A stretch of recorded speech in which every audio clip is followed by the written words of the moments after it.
और पिताजी मेरा परमात्मा मेरा भगवान तो इस खम्भे में भी है। क्या इस खम्भे में? बोले हाँ। विश्वास के साथ कह दिया भक्त ने कि मेरा परमात्मा हर जगह है, मेरा परमात्मा इस खम्भे में भी है।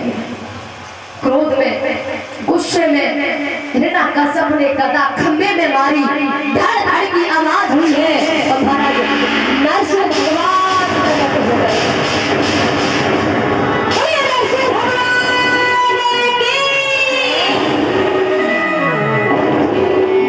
आधा शरीर शेर का, आधा मानव का। क्रोध है। जब भक्ति सच्ची होती है तो भक्त परमात्मा को खम्भे में भी प्रकट कर लेता है। भक्ति सच्ची होती है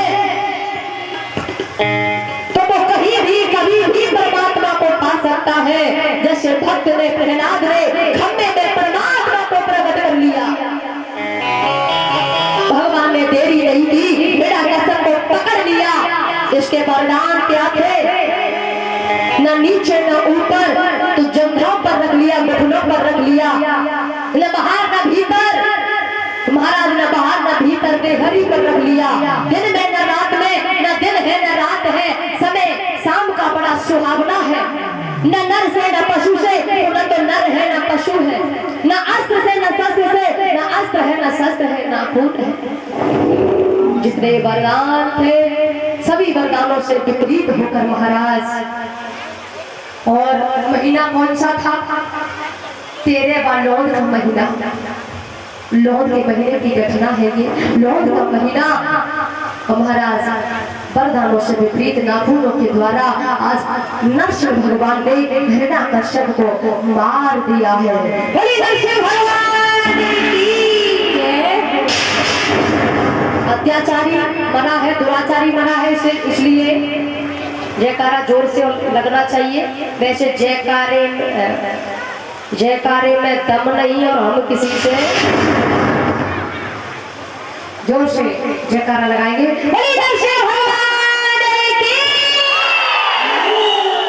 अच्छा, कोई कोई तो बोले नहीं है, ऐसा लग रहा है कि इन्हीं के खानदान का गया है। महाराज भगवान ने मार दिया है। अब भगवान का क्रोध शांत नहीं हो रहा, क्रोध शांत नहीं हो रहा। लक्ष्मी मैया आई, दूर हट गई, देवता घबराने लगे, क्या किया जाए? तब महाराज भक्त प्रहलाद से नारद जी ने कहा, प्रहलाद प्रेस्यामास ब्रह्मावस्थित मंत्र के, हे भक्त प्रहलाद आप परमात्मा ब्रह्म के पास जाइए और जाकर के उनका क्रोध शांत कीजिए, क्रोध शांत कीजिए। क्योंकि लक्ष्मी मैया भी नहीं कर पाई। भक्त से कहा। भक्त से क्यों कहा? क्योंकि ये बात तो हर बार कहती हूँ मैं, और आप भी सब जानते हैं, वो आप भी गाते हैं। क्यों कहा भक्त से? क्योंकि भगत के बस में है भगवान, भगत के बस में। जो काम लक्ष्मी मैया नहीं कर पा रही, वो भक्त से कहा जा रहा है कि तुम जाओ क्रोध शांत करो, नहीं तो महाप्रलय हो जाएगी। तो महाराज भक्त प्रहलाद हाथ जोड़ते गए हैं, भगवान के पास पहुंचे। भगवान ने अपने प्यारे को, लाडले को गोद में ले लिया, जगह पर बिठा लिया, और भगवान जीव से चाटने लगे हैं अपने भक्त को, जीव से चाटने लगे।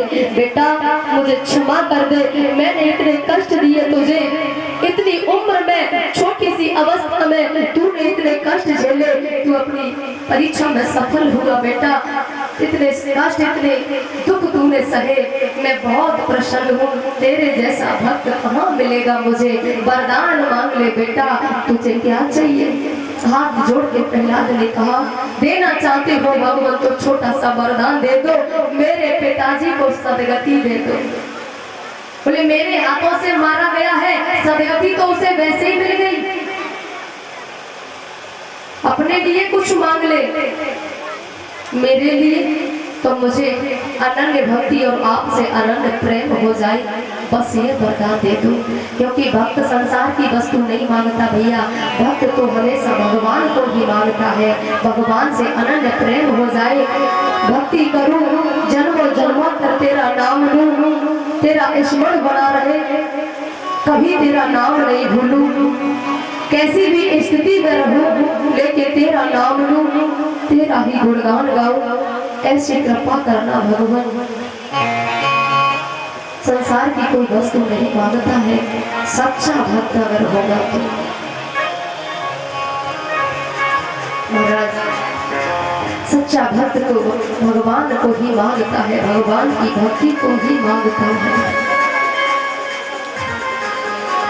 श्री सुखदेव जी कहने लगे, राजन नन्ना मुन्ना भक्त भगवान के पास है, भगवान का क्रोध शांत हो गया। तब भगवान लक्ष्मी मैया के साथ चले जाते हैं, देवता भी वहां से चले जाते हैं। श्री सुखदेव जी कहने लगे, राजन 8वें स्कंद में कथा आती है गजग्रह की। ये कथा बड़े ध्यान से सुनिएगा, क्योंकि ये कथा हमारे तुम्हारे जीवन से जुड़ी हुई कथा है। श्री सुखदेव जी कहने लगे, राजन वासी लगी बरो राजन इष्टपूतैत विश्वतम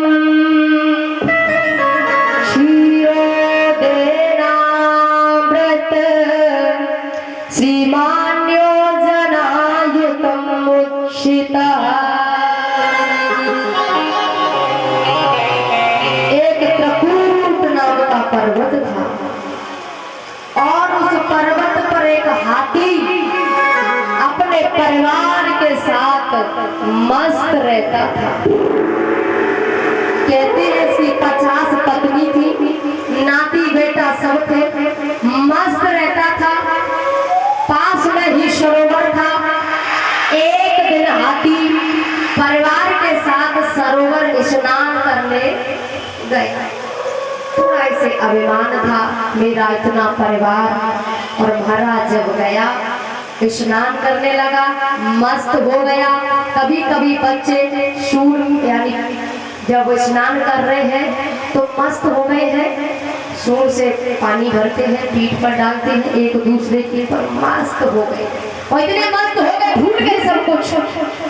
लेकिन होता क्या है, अंदर ही अंदर कोई मगर आया, गिरहा आया और आकर के उसने हाथी का पांव पकड़ लिया। हाथी ने सोचा इसे पता नहीं है मैं कौन हूँ, अरे पता चल जाएगा तो अपने आप छोड़ देगा। लेकिन शक्ति छीन होने लगी है हाथी की, मगर अंदर खींच कर ले जाने लगा। अब बच्चे सूंड पकड़ के खींच रहे हैं, लेकिन महाराज कुछ नहीं हुआ। कई दिन हो गए तो बच्चे कह रहे हैं कि पिताजी तुम तो वैष्णव गए, हम तुम्हारे संग में हम क्यों जाए, इसलिए क्षमा करना, हम चले। बच्चे चले गए, हाथी रोने लगा। औलाद के लिए मैंने क्या नहीं किया, रोने लगा।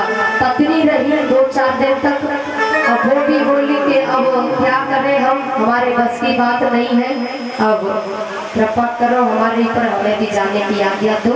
महाराज पत्नी भी चली गई। तब हाथी रोने लगा। महाराज अब हाथी को लगा कि कोई नहीं है मेरा।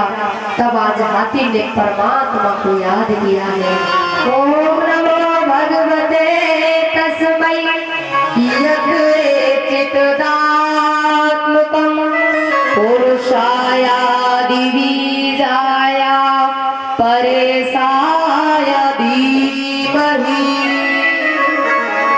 हे सबकी रक्षा करने वाले, मेरी भी रक्षा कर हे परमात्मा, हे परम पिता, आज मुझे बचा ले।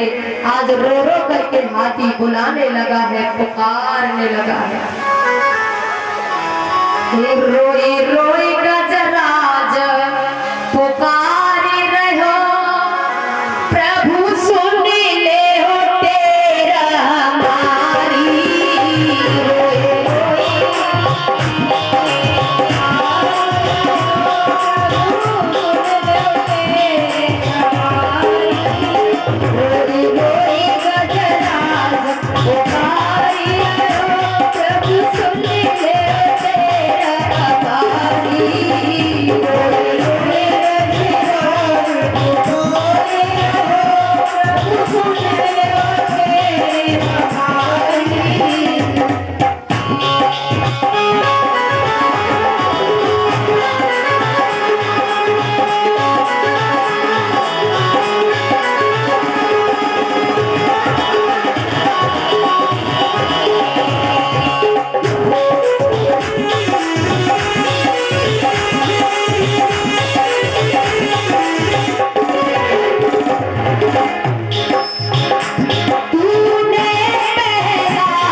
रोई रोई गजरा जगतारी प्रभु सुन ले तेरा हमारी रोई रोई गजरा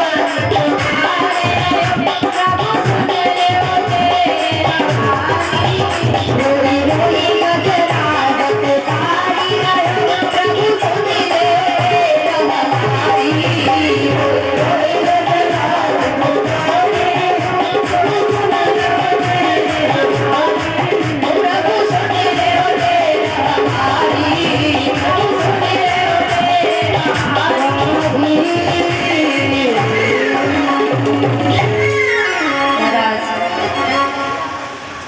आज प्रार्थना की है बार बार नमः शांताय घोराय मूढ़ाय गुणधर्मणे निर्विशेषाय साम्य नमो ज्ञान गणाय च।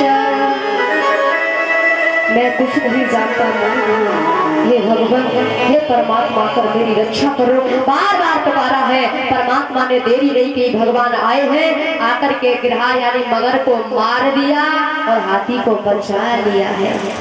तो भगवान चले जाते हैं। ये महाराज कथा है, लेकिन इसका रहस्य मतलब क्या है बड़े ध्यान से सुनेंगे सभी। वो हाथी कोई और नहीं, हम तुम सभी जितने लोग जितने भक्त यहाँ बैठे हैं, हम तुम सभी हाथी हैं। सरोवर कोई और नहीं, ये संसार ही सरोवर है। और इस सरोवर में रहकर के हम मस्त हो जाते हैं। परिवार में रहकर जैसे हाथी मस्त हो गया था, तो हम भी तो नाती बेटा यानी तुम सब जिसके साथ मस्त हो जाते हैं। तो महाराज गिरहा मगर कोई और नहीं, वो काल रूपी मगर होता है। मस्त रहती है कब तक? जब तक तुम कमाने खाने लायक होते हो तब तक। और जैसे ही काल रूपी मगर ने पैर पकड़ लिया, फिर क्या होता है? फिर नाती बेटा कहे मर जा बुड्ढा। क्यों मर जा? क्योंकि अब तू कमाने के काबिल नहीं है। वो नाती बेटा कहे मर जा बुड्ढा, तू कमाने के काबिल नहीं है।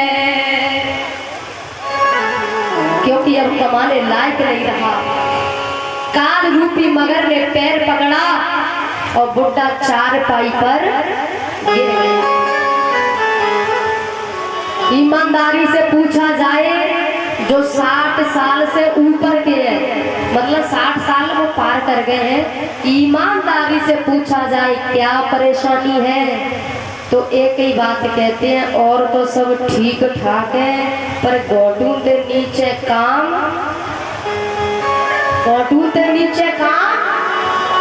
खराब है। भैया समझ लो, अगर घोटू के नीचे काम खराब है तो समझ लो काल रूपी मगर ने पैर पकड़ लिया। अब भैया तुम कहो रिश्तेदार छुड़ा जाए या आड़ पड़ोसी छुड़ा जाए तो ये छूटने वाला। बूढ़ी बड़ी मैया ध्यान से सुनियो, ठीक है? हाँ, बुजुर्गों के लिए है। चारपाई पर घोड़ा जब लेट जाता है तो बच्चे शुरुआत में कहते हैं हम कुछ नहीं होने देंगे बाबा को, लाखों रुपए हमारे पास खर्च करेंगे, सही कराएंगे, दवा कराएंगे अच्छे डॉक्टर पर। लेकिन दवाई चलती है, सेवा करते हैं, 10 दिन हो गए, 15 दिन हो गए, 20 दिन हो गए, 25 दिन हो गए, धीरे धीरे 1 महीना पूरा हो गया। अब 1 महीना हो गया तो फिर बहू कह रही है अपने मतलब पतियों से, 4 बच्चे, बोले देखो 1 महीना हो गया तुम ड्यूटी नहीं गए हो, ऐसा करो तुम अपनी ड्यूटी जाओ। और बाबा की क्या है? बाबा ना तो इतने के भाई और ना फिर बाबा की क्या, तुम जाओ, हम है ना, हम देखेंगे। और भैया जब जा रहे हैं बच्चे तो पड़ोसियों कहते जा रहे हैं भैया, अगर हमारे बाबा को कुछ हो जाए तो हमें कॉल कर देना। बुड्ढा देख रहा है, बोल नहीं पा रहा क्योंकि वाणी बंद है, थोड़ा सुन रहा है। भैया हमारे बाबा को कुछ हो जाए तो कॉल कर देना। कॉल करने का मतलब समझ रहे हो? जब है जाए सू पड़ा तो फोन कर देना, आ जाएंगे हम लोग। बुड्ढा रोने लगा। इनके लिए खेत बेचा, गिरवी रखा, पढ़ाई लिखाई की, जॉब लगवा दिए, चारों की नौकरी लग गई। अब मेरे पास संकट आया तो छोड़कर चल दिए, लेकिन अब पछताने से हो तो क्या जब चिड़िया चुगी गई। क्योंकि तुझे तो पैसे की मशीन बनानी थी ना बच्चों को, तो पैसे की मशीन तो बन गई, लेकिन संस्कार मानता कैसे आती है ये नहीं दे पाई वो। अब सब चले गए, बहू चली गई, अब बाबा की अम्मा रह गई। बाबा की, जोर से बोलो, बाबा की अम्मा, बाबा की अम्मा।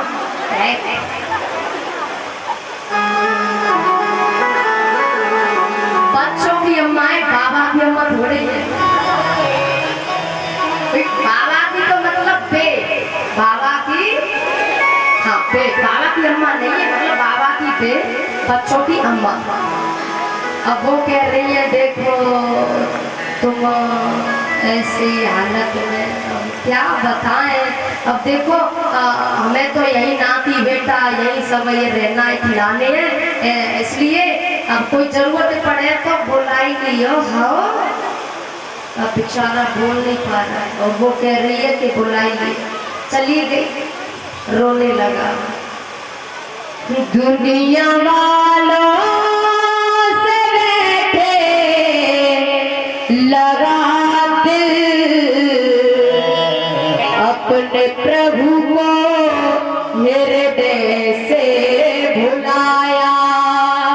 इतनी नादानियां कर गए हम, अपने जीवन को उलझन बनाया।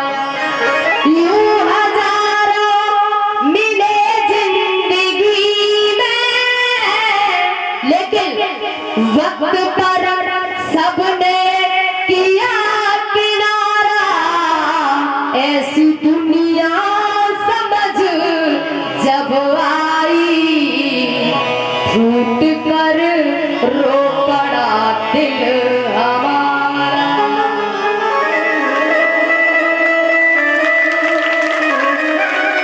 महावीर सिंह जाने का जानपुरा, अच्छा 551 रुपए की माला से स्वागत करते हैं। तालियों के साथ स्वागत करें। भगवान से प्रार्थना सभी मनोकामना पूरी हो, धन से भंडार भरी रहे, सुख समृद्धि दे परमात्मा। बोली वृंदावन हरि लाल की, बोली भक्त और भगवान की। बुड्ढा रोने लगा है महाराज, लेकिन अब फायदा क्या है? क्या बनाया था बच्चों को वही बने, अब रो रहा है बुड्ढा। अब कहता है कि एक दिन वो भी था, हलवा बनेगा, फलानी चीज बनेगी, लेकिन जब ज्यादा बुढ़ापा आ गया और बुड्ढा ने आवाज लगा दी, बेटा आज हलवा खाए को मन कर रहे हो और थोड़ो देसी घी डाल के थोड़ो सो हलवा बनाएगा। बेटा तो कोई बोलेगा नहीं, बुढ़िया बोलेगी, बुढ़िया है बुड्ढा घी खाएगा, पहलवानी करेगा, बच्चों के लिए घी नहीं है, बुड्ढा पहलवानी करेगा। तब वो रोता है, ये घर मकान ये जो भी है ये सब मैंने कमाया, मेरा किया कराया, और मुझसे ही कहा जा रहा है कि कुछ नहीं है, और उस महल कोठी से अलग उसे रख दिया जाता है। दोनों बुड्ढा बुढ़िया अलग झोपड़ी में उन्हें डाल दिया जाता है, कोई नहीं जाता वहां। बुढ़िया कहती है, दोनों आपस में बतराते बात करते हैं। एक दिन वो भी था कि वही ससुर की हरी पुरानो नाम। लेकिन एक दिन बहुवरी बहुवरी होती थी, अब पड़ो डुकरिया। एक दिन हम नई बहू बन के आई तो हमारी सास है कहीं पैर रख रही, कहूँ पैर बन रहा, इतनी खुशी थी। लेकिन आज बुढ़ा भी कहता है मैं भी घोड़ी पर बैठकर गया था एक दिन दूल्हा दूल्हा होती थी, अब पड़ो डोकरा ना। मैं भी गया घोड़ी पर बैठकर, और जूता पहुंचने वाले दोस्त अलग गए थे मेरे साथ। एक वो भी दिन था, भले ही उसी रुमाल से जूता पहुंचने उसी से मोड़ो। ऐसे दोस्त मेरे साथ गए थे, लेकिन अब सब बदल गया। जो बीत गए हैं दिन वो जमाने नहीं आते, नए लोग आते हैं पुराने नहीं आते। काल रूपी मगर जब पैर पकड़ लेता है ना भैया, तो ऐसी ही हालत हो जाती है। बुढ़ा रोता है, कोई पास नहीं आता, झोपड़ी पर अलग डाल दिया जाता है। कभी कभी तो बेचारे भूखे रह जाते हैं। कभी कभी सोचते आपस में बच्चे कहते हैं फलाना दे आया होगा रोटी फलाना, लेकिन कभी कभी भूखे रह जाते हैं। और महाराज हाथ पैर काम नहीं करते, बच्चे साथ नहीं दे रहे, नाती बेटा भी पास नहीं जा रहे। ऐसी स्थिति क्यों आई? क्यों आई ऐसी स्थिति? क्योंकि कबहू की लोना भजनवा कैसे बीतेगी। आइए सभी मिलकर गाते हैं, बड़ा प्यारा भजन है, मीठी मीठी तालियों के साथ सभी गाएंगे, मेरे साथ बोलेंगे, बड़ा प्यारा भजन।